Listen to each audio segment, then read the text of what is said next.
And now to a man who's not afraid to tell you what you need to do to keep the planet he lives on clean. Take your food scraps out to your compost pile. Screw in a compact fluorescent light bulb. Turn on a window fan instead of an air conditioner. Low flow, baby. Shower heads and toilets. Take one napkin at Starbucks instead of 6. Mike Nowak.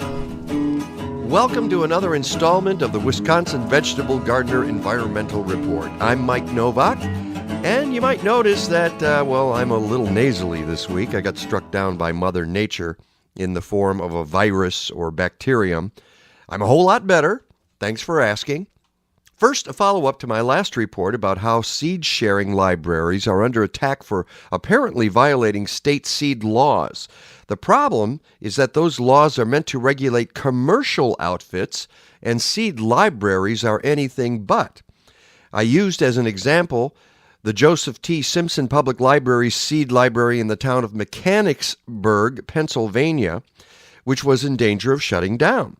Well, just a few days after my last report, I received word that the Pennsylvania Department of Agriculture has clarified that seed libraries and other non-commercial seed exchanges are not subject to the cost-prohibitive licensing, labeling, and testing requirements required of commercial seed distributors. See how easy that was? Actually, it wasn't, because it took the efforts of a coalition of concerned organizations and people.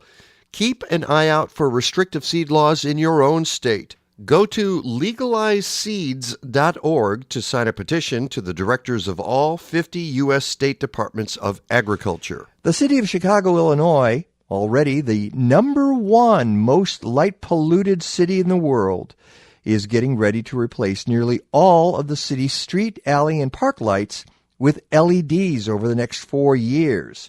The Chicago Sun-Times calls this an upgrade, calling it one of the largest municipal lighting modernization programs in the country. Rahm Emanuel's office said the city will begin using LED lights, which last 3 times longer than the current high-pressure sodium lamps.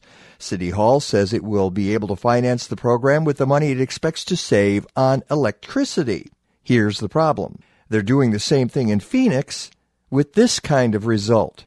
I don't want to live in a community that looks like a POW camp or state prison, said Cynthia Malicki, a North Phoenix resident who calls the white LED lights ugly and unearthly. Now, it's estimated that 3/4 of the people living on this planet have never seen a completely dark sky.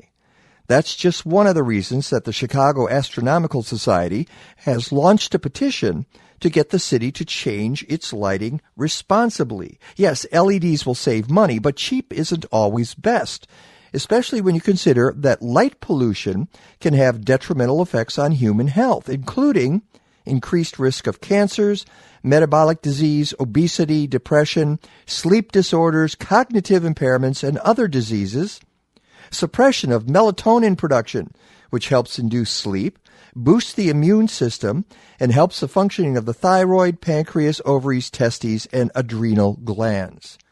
There are unintended effects on wildlife and ecosystems, too. Nocturnal animals get confused about night when excessive man-made light trespasses their space, which affects their nocturnal activity, interfering with reproduction and reducing populations. Light pollution affects firefly reproduction, as well as circadian disruption among the monarch butterfly, interfering with safe migration. According to the Fatal Light Awareness Program, the estimated number of migrating birds killed annually in collisions with buildings ranges from 100 million to 1 billion birds. Sea turtles hatch at night on the beach and are guided by moonlight to the horizon over the ocean surface. Man-made lights draw them away from the water and to their demise. This extends to plants, too. Artificial lighting at night can disrupt an organism's natural sense of day and night, including trees and plants, causing the flowering, budding, and fruiting rhythms of the species to trigger at times not normally regulated by their natural cycles. We're all concerned about crime and safety, right? But brighter does not necessarily mean safer. While outdoor lighting is intended to increase safety at night, too much lighting can have the opposite effect. Glare from bright lighting constricts our pupils, which makes it harder for our eyes to adjust to low light conditions. The Chicago Astronomical Society says that if Chicago's light swap is done correctly, by avoiding the bright white blue-rich color spectrum, shielding street lamps so light only shines downward, and using timers, dimming, and smart grid technology, Chicago could once again have starlight.